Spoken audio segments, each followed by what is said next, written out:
السلام عليكم ورحمة الله وبركاته. Walaikum assalam wa rahmatullahi wa barakatuh. MashaAllah. So, once again, MashaAllah, we are here. MashaAllah, in the month of Ramadan, it's very, very close. And Ramadan, fasting is a pillar of Islam. And together with Ramadan, many people, MashaAllah, in the month of Ramadan are very, very charitable, very, very giving. Generosity is on a very high level. And that was the way of Rasul Sallallahu Alaihi Wasallam. So, we have zakat, which is a very big pillar of Islam, which many people like to take out. It can be taken out any time of the year, but many people like to take it out specifically in Ramadan because it goes according to the lunar calendar and it gets easily calculated because of Ramadan. So, mashallah, we have today our guest, Brother Muhammad Amin from our local organization, Ihsan Compassion. Mashallah, Brother Muhammad Amin, how are you today? Alhamdulillah, Jazakallah khair. Jazakallah for inviting us, mashallah. Mashallah. So, many of you have come across Ihsan Compassion, mashallah, fund, which is a local charity based in Batley, mashallah, that take zakat from our local community and they help and support local people in need, mashallah.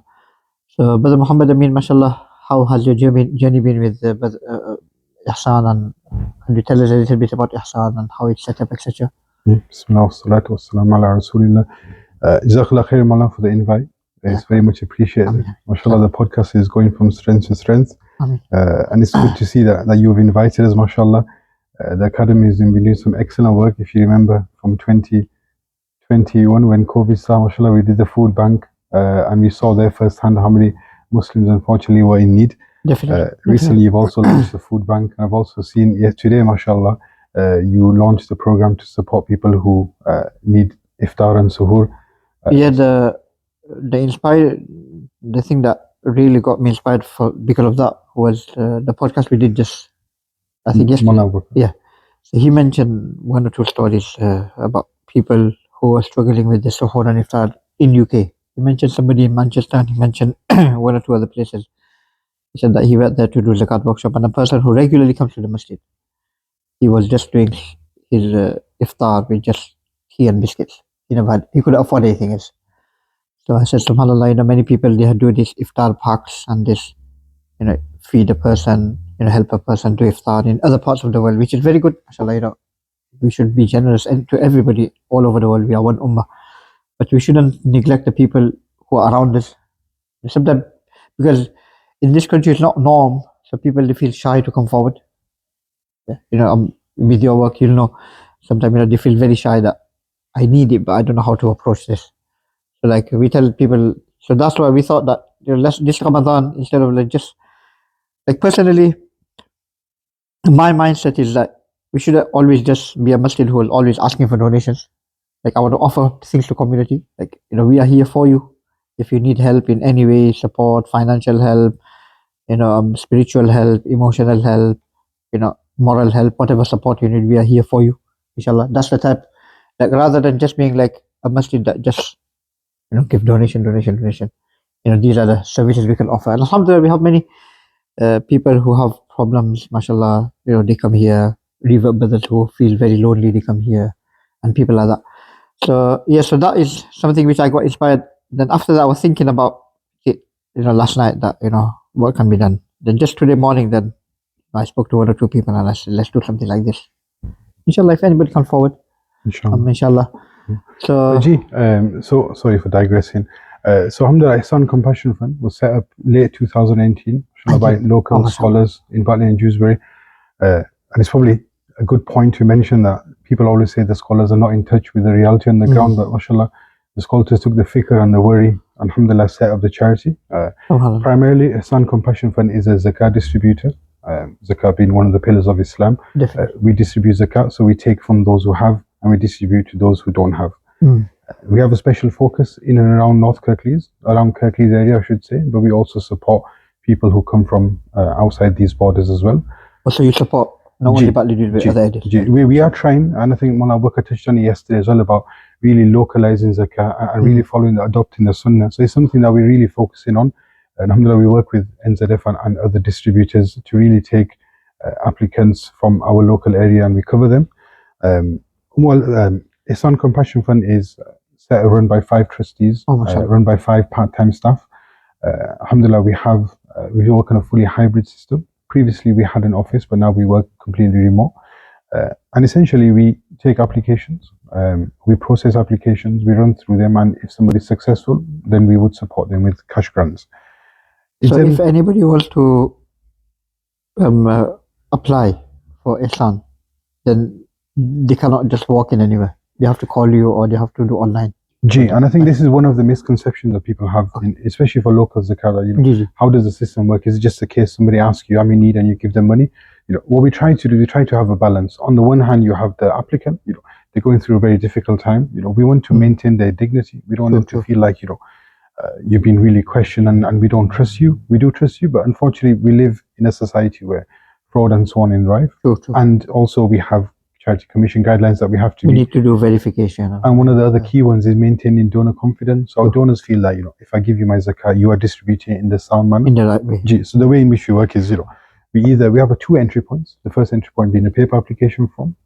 Very typical, like you normally, similar to like a benefits form. So name, personal information, dependents, what your situation is.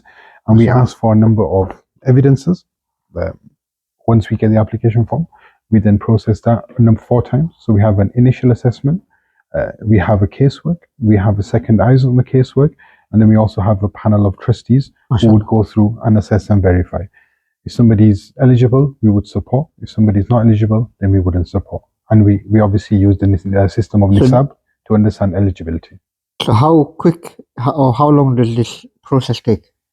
So when we initially started up, it was around 2 weeks. But because we are quite busy and we're growing and growing, it can sometimes take up to 3-4 weeks. It's all dependent on the applicant. And if there are any prospective applicants listening, then it's always important to give us as much information as you can. We're completely confidential, completely anonymous. We never release information. Even when we publish feedback, we don't put any pictures of people. We don't put any names or anything like that. It's all anonymous. But it takes up to around 3 weeks to complete a form. That is important. MashaAllah, they say when you go out to give charity to the poor, leave the camera at home. We don't always want to take videos of everyone and just expose everyone and the situation.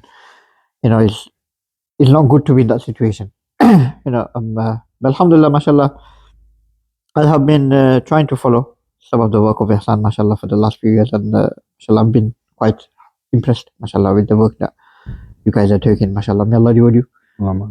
So how important do you think is this type of things? Like, how important is it to give zakat locally? So I think people, again, to cover up another misconception, I think it's extremely important. I think you have a number of parties. Party number one, sorry, if I can change it. So I think when we initially came to this country, 40s, 50s, my grandfather Marhum came in, I think around early 1950s, it was a struggle to settle. Our role here was initially to survive, to set up these beautiful masajid, and then to establish Islam within the community.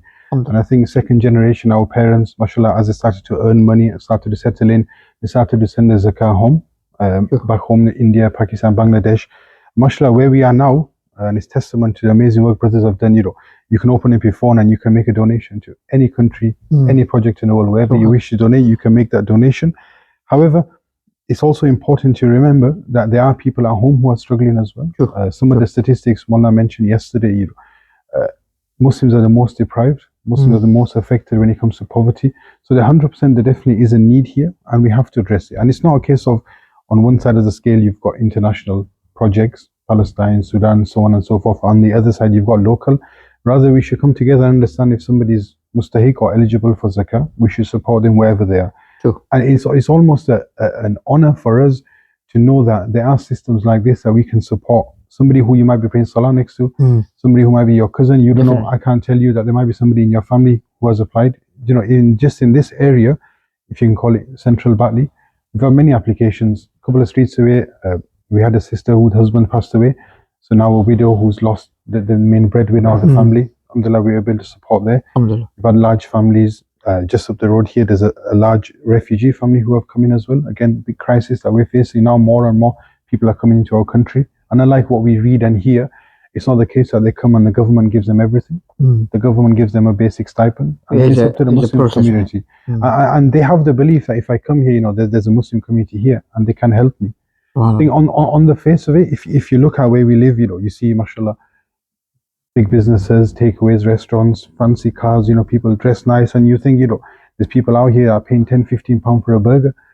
But I think that's just one level in our community. One side. I think the problem is that we're very shielded, so we don't see the reality that there is people out there who struggle not just paycheck to paycheck, but day to day. And as you mentioned, the example, somebody who can't provide suhoor, iftar for their family. So it's allowing us to meet, the basic needs of the people.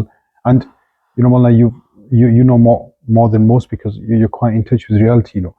Cost of living, COVID, inflation, child poverty, inflation. Just a small change in the circumstances of some people. The bills are killing you. Underneath the level of zakat, so underneath nisab to over nisab, and it's that touchy. And the famous phrase is, we're all one paycheck away from poverty. And I think for most people, not for most people, apologies, for some people that unfortunately is a reality. But to know that there's a safety net, and the safety net is our community, and it's not just this person where today he's helping me, but tomorrow he can't help me. But there's an actual established, fully compliant system in place where if anything does happen, all I have to do is pick up a form, or I can also apply, or I can go and visit local masjid. No, definitely, subhanallah, that's very important.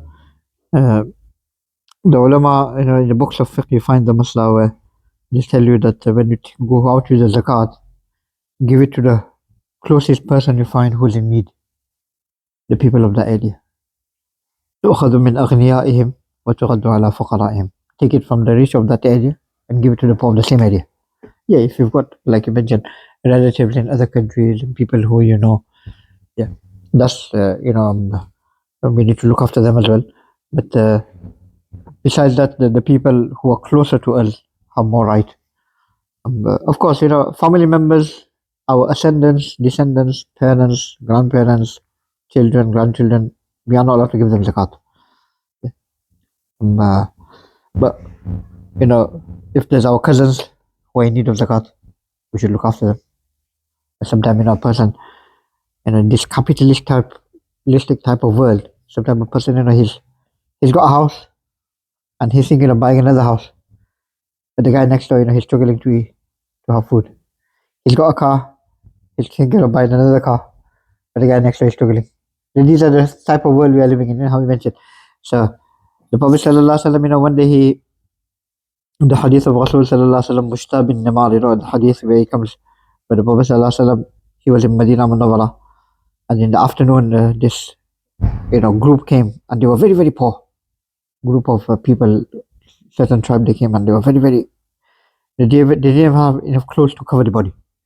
So the Prophet of Allah, he gathered the Sahaba and he emphasized, tears rolled up in his eyes, and he was telling them, the importance that the one who Allah has given him clothes, more than his necessity, tell him to give it to somebody who doesn't have clothes. The person who has a house, more than his necessity, tell him to give somebody who doesn't have a house. Allah has given him conveyance, transport, means of transport, and he emphasized this so much that the Sahaba, they say that it felt as if nothing belonged to us. It all belonged to other people. That was Sahaba were like so selfless. They said, give him the water. So that is what the spirit we need to, inshallah, bring into ourselves, that none of you can be a believer until you love for your fellow Muslim what you love for yourself. Like, I wouldn't want to be in that situation. So I wouldn't want to see somebody else in that same situation as well. Yeah, mashallah, So may Allah reward the. On the flip side, if you were in that situation and you saw that there was some service, there was Muslim, your brothers and sisters out there who you could speak to and get support, how would you feel? How would your family feel? How would your children feel? It's not life changing. Usually, this kind of work, and NZF and others will say the same, that it's we're putting out fires. That's all we do it, because there's so much need and there's so many people who need support. We're firefighters. If your house is on fire, the firefighters will come and put the fire out. They're not going to sit and build a house back up for you. That's in your job to then go and work and so on. And that usually is, unfortunately, kind of what we have to do. Our main areas that we support with, so we support with living expenses. Mashallah. We support with essential furnishings. And again, not TVs or dining tables, things like that. We've been in houses where Yeah, iPads. You know, been in a house where we walked in the front door, subhanAllah, you know, there's nothing there. You know, I've seen a single mother and a child sleeping in the same bed, you know, on the floor, and there's no kitchen. And I've seen the child right in the corner of the flat. As an example, at the back of the Jamaat Khana, just because you can get a bit of Wi-Fi from the downstairs shop, and you can access it from there. You know, these kind of things. And you know, thirdly, we support with debts. Although debt is something that we're trying to move away from, because generally the advice that we have is, if somebody's in debt, if you pay some of the debt off, then they normally tend to unfortunately fall into further debt. And the country we live in, subhanAllah, that there's systems within this country, the debt management charities and so on, that people can speak to and get support from to reduce or consolidate the debts into payments. And the last area that we support with is empowerment. So, for example, bringing that to reality, sister wants a sewing machine so she can start sewing. We'll support her with that. MashaAllah. You know, brother needs some tools, we'll support with that. Sister needs some baking trays and so on, we'll do that. Somebody wants to do an SIA course, the security guard course, which is quite popular because it's got minimal entry requirements, we'll support with that. And it's something we do push. However, when you are in that point, you know, your lowest point, when you're struggling financially, you know, it's very hard to think about empowerment, because I think in our sub-Asian mentality, being, you know, not being financially stable is a big taboo. You know, it's very looked down upon. Our ancestors, you know, those who came before us, they were very careful with their funds and their money. But as we go more to a capitalist society, you know, you want more, you know, it's easier to access credit, it's easier to access finance. Unfortunately, you know, you do fall into poverty, and these situations do happen. So what do you think is the main factor why is there a lot of cases that you have been dealing with recently? So we really started early 2019, and I think we're up to almost our 600th case. And then there's a whole load of other cases that we didn't progress for whatever reason. You know, there wasn't enough evidence, or we weren't able to support them.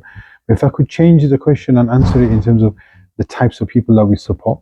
Firstly, it's really important to mention that you know, as you've done much international charity work, and you've seen the work on the ground that other charities are doing, mashallah, it's easy to see generally why people from that country have gone into poverty. You know, either war, famine, natural disaster, and so on, or another country there's a destabilization, or these are refugees. So generally that's the reason why they're in poverty. But here, you can't tell. Mashallah, there's 5 of us in this room.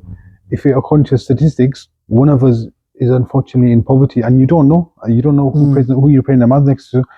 But the main kind of people we support, or the main describing factors, are generally single parents, families, individual applicants, refugees, asylum seekers. Some of the key triggers normally are marriage breakdown, domestic violence. You know, I didn't know about modern slavery. It's an actual thing in this country. You know, people been coming over and forced into slavery. So, you know, which is one of the areas of zakah as well, freeing the slaves. So there's so many different reasons. But I think the most important thing to say is that we've seen at World Charity, and we've seen, you know, people barefoot, no shoes on, you know, okay, definitely that person's eligible.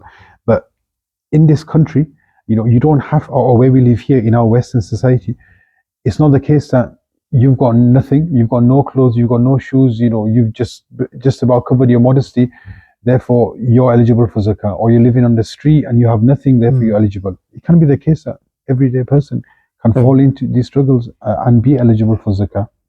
SubhanAllah. And every area, mashallah, I've seen a few other areas, they've got the only, like similar to Ihsan, mashallah. I think in London there's something, in Gloucester there's something as well, a few other areas, mashallah. Because at the end of the day, people in that area will know people.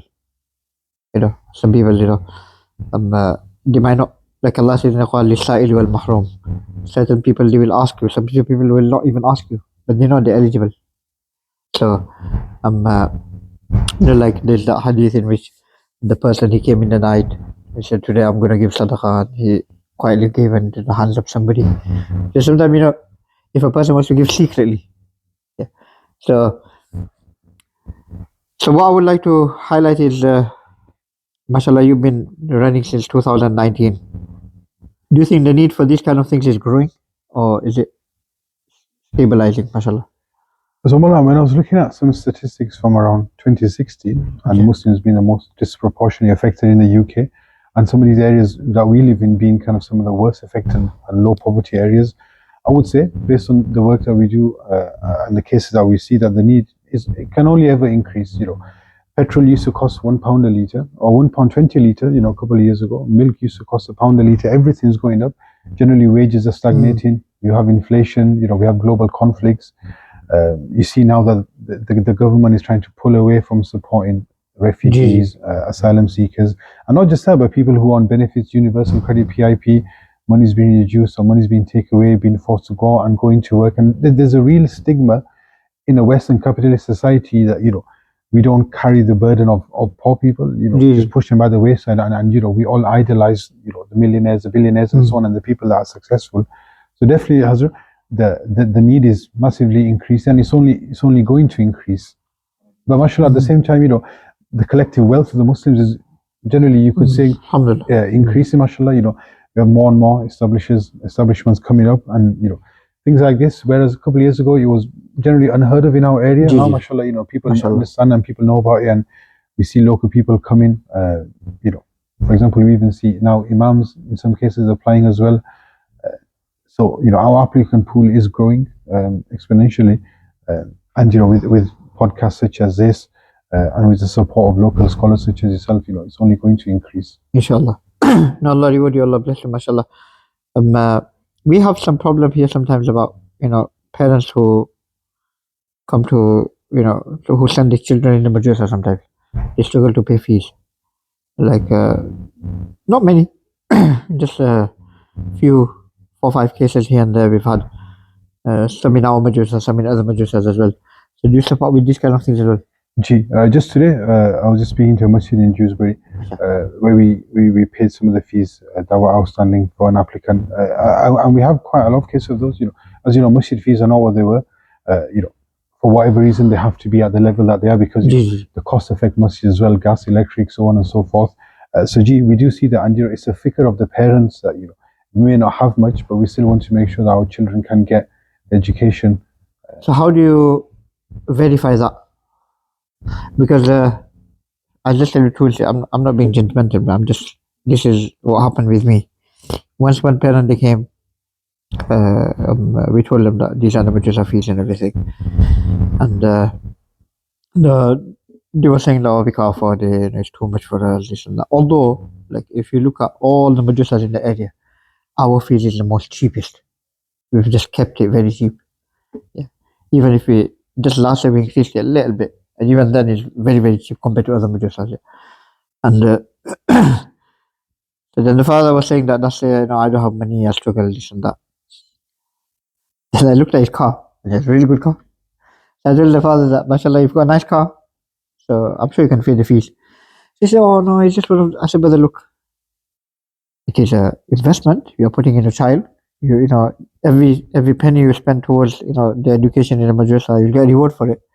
So don't think that, I can't afford it. That's one case. Another case we had a few, I think 1 or 2 years ago, maybe a little bit more, where, there was these parents, this family whose 3 or 4 children used to come. So whenever, they have more than 2 or 3 children, we always give them some discount, over the, with the fees, etc. We try to make it easy for the family. So they already had quite a lot of months outstanding, nearly 7 or 8 months outstanding. So we called them, we told them that, if you can pay some of the fees. So the parents was crying in front of me that, I can't afford it, so much and this and that. And, I became very, emotional. I should have asked, maybe they are genuinely in need. 2 or 3 days later, the whole family is gone on holiday, some other country. I said, subhanAllah, each ticket to go to that country, wherever they went, should have at least cost like 300-400 pounds. Good 6-7 of them. So I'm thinking like, sometimes are they like, they just don't want to pay, or sometimes, so I don't know how you guys verify. That's mashallah, you guys must have a system. But in our madrasa, we've had some, some different type of cases. Like some people, mashallah, some parents, they pay straight away, no problem. We don't have any issue. But some people, we feel that they just don't want to pay. So I think some advice I got early on in this journey was, to set up a charity is very easy. To spend money is very easy. If somebody gave you £1,000 now, within a couple of hours you could find many projects unworthy or worthy to supporting. So what we try to do is we try to be as as careful as possible, just to make sure our donors have True, confidence in the work that we do. So, It's very we have important. application forms, we have a 5-stage check. We generally ask for 3 months bank statement so we can look into and analyze the bank statement and find out, issues where things would arise that, okay, we're not able to pay. For example, we see some applications recently where there were evidence of gambling and so on, or evidence of other things that we generally wouldn't be able to support with. So it's not the case that if somebody comes to us and asks for help, we would grant it. We have a very strict zakat policy that's been approved by a lot of senior No, scholars. definitely. And the good thing about the policy is that it's very objective against the situation. So it's not what's my personal opinion about this applicant. It's what does our policy state objectively about what and how much we're able to support with. No, definitely. Now, just today we were discussing about Muslim schools, and like we have a Muslim school here, which is the only Muslim school in the area, like in Batley. I don't think there's any other Muslim school at this moment in time as we speak. And even there, we've kept the fees very, very minimal compared to like the schools. So we want to make it affordable, easily, everybody can access it. Even then, we try to give discount to certain type of people, etc. But then we have, stuff to pay, we have other things to pay, everything else to pay. So we've had a lot of ulama who have told us in the last, many years, 5-6 years. I think 2018 or 2017, in the early days when we had less students and we had a lot of, we were going in big deficit that time.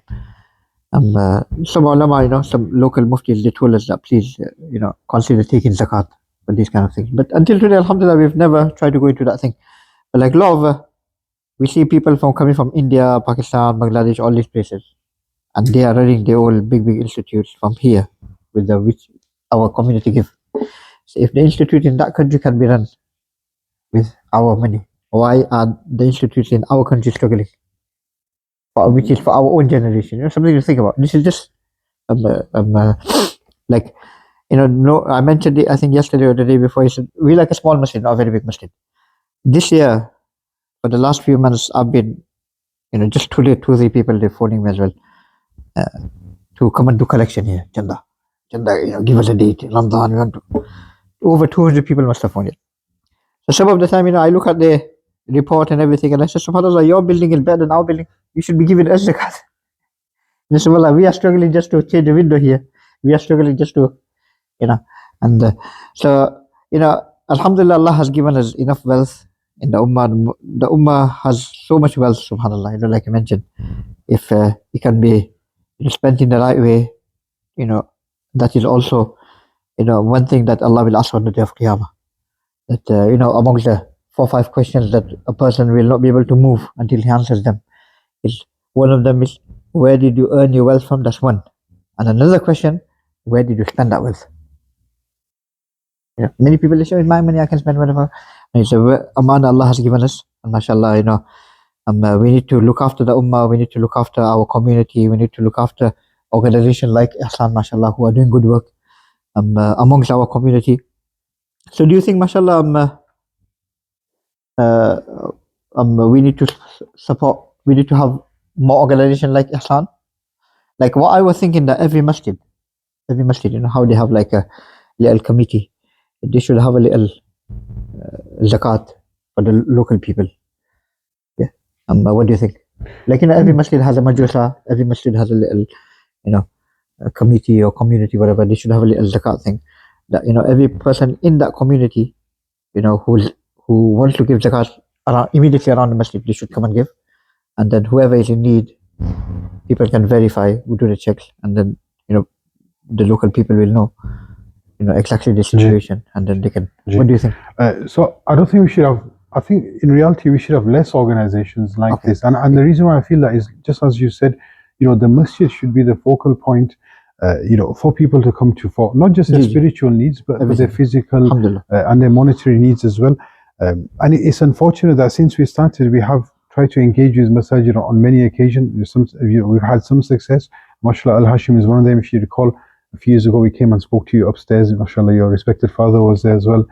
But we have struggled, and it can't be the case that the role of the masajid is just to provide a facility of prayer, because Allah's made the whole world for you to be a musalli. You can pray your salah anywhere.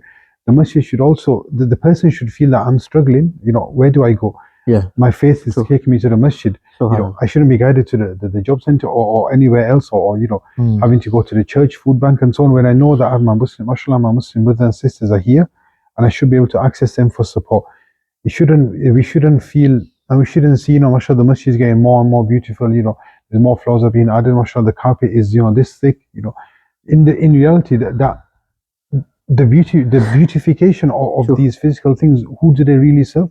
No, What we definitely, need to invest in is intangible projects such as this. No, definitely. Such as like some of the things that you've done, reverse support services, hardly anything like that. Drug support services, domestic violence is getting bigger and bigger, marriage breakdown and so on. All these things. But if we look in, mashallah, the number of masajid we have in our local area, how many really offer these kind of service? And it's not to slay the masjids, but it's just collectively as a ummah, as a localized ummah, if we wake up, what can we achieve? Because mashallah, we have money, we have brains, we have strength, we have the muscle of the back, we have how many Muslims, mashallah, now in our local area in professional roles. Not just that, but how many scholars we have. What can we achieve collectively? إياك نعبد وإياك نستعين. You alone we worship, you alone we ask for help. Even if a person is performing salah on his own, he will say we, meaning that we are together. We perform salah together and we look after each other. We are therefore, there's no like self-centeredness, there's no like selfishness in Islam. No. We worry about everyone. Alhamdulillah, I have iftar. The Prophet ﷺ mentions it when you cook, make extra, give it to your neighbors. That is the teaching of Islam.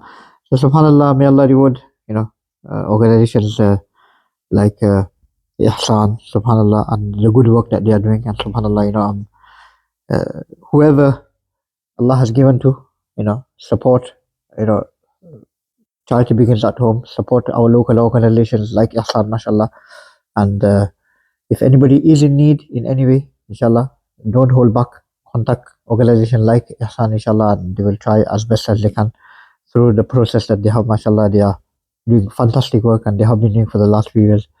And inshallah, any final words, Brother Muhammad? Just a couple more points. I think just about a bit more about misconception. Sorry. So you mentioned previously about in this country we have a welfare system, we have a benefit system, which you'll be able to tell us that was taken from the Muslims, taken from the time of Umar, child benefit and so on. People will say to you that I think this is one of the key concerns people have, that in this country we have benefits. If you're struggling, you can get benefits, but one of the role of benefits in this country anyway is not to give you money in your bank account and for you to, mashallah, go sleep at night and say, today the government is supporting me, I'm comfortable. The purpose of benefits is to keep you uncomfortable, so that you get up and you find a job and you go out there and you earn for yourself, rather than you sit in our home, the government's paying you. And somebody generally who's on benefits, who doesn't really have enough, is maybe just under the breadline.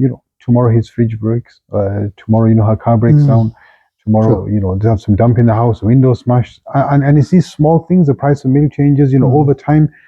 So there's actually some people, and I've seen it myself in Aldi, when they come shopping, every item they put in the trolley, they write down 50p, 80p, whatever. Whereas some of us, subhanAllah, we can just go in and literally just check in whatever we want without having to think about it. So there's people really having to balance the money that they have. So definitely that's one of the key misconceptions. And just as you mentioned about the masajid, mashallah, just outside the door here, there's one of our posters on the wall.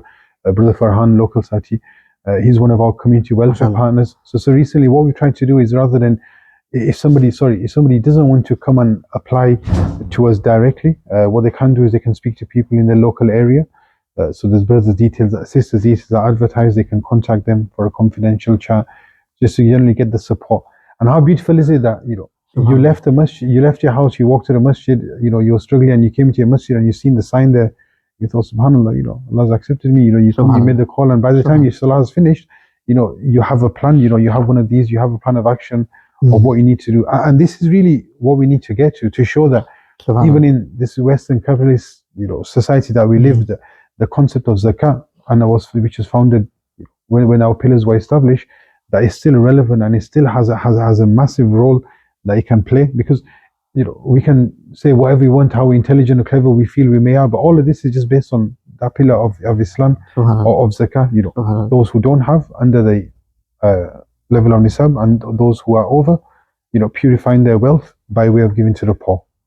Subhanallah. No, Alhamdulillah, we've had quite a few people who come sometime regular, not very regular, but every now and then they come, especially during the winter months, November, December time, where we help them top up the meters through our food bank, through other, means, whatever, one day when brother came, he said, look, I don't have any, and we know his situation, he comes here every now and then. So then we try to help. So Alhamdulillah, we've always been there to help in whatever way we can. And if they need more, then we always try to tell them that, look, if it's like few pound here and there, then we can help you. But if you need like more structured help, then please contact organization like Ihsan. So may Allah reward you. May Allah bless you. MashaAllah, continue doing the good work. Everybody try to support them and try to, if you know anybody who needs support, get in touch. Inshallah, if you need to ask any questions, mashallah, we have brothers like Muhammad Amin and other people, mashallah, who are part of the organization, mashallah, doing good work. Please let us know your thoughts until we meet again. In the month of Ramadan, we don't think we will be doing any more series, but inshallah, maybe after Ramadan we'll do one. So inshallah, please, utilize our time properly in Ramadan. Spend as much time as you can doing the ibadat of Allah. Look at every second, every day of Ramadan. It could be my last. And Allah accept all the good deeds, all our qiyam, all our fasting, all our charity, everything that we do in the month of Ramadan. Allah accept it. And Allah give us the ability to maintain them. And Allah give us the ability to keep it going even after Ramadan. Until we meet again, inshallah. Jazakumullah khairah. Assalamu alaikum. Alaikum assalam wa rahmatullah.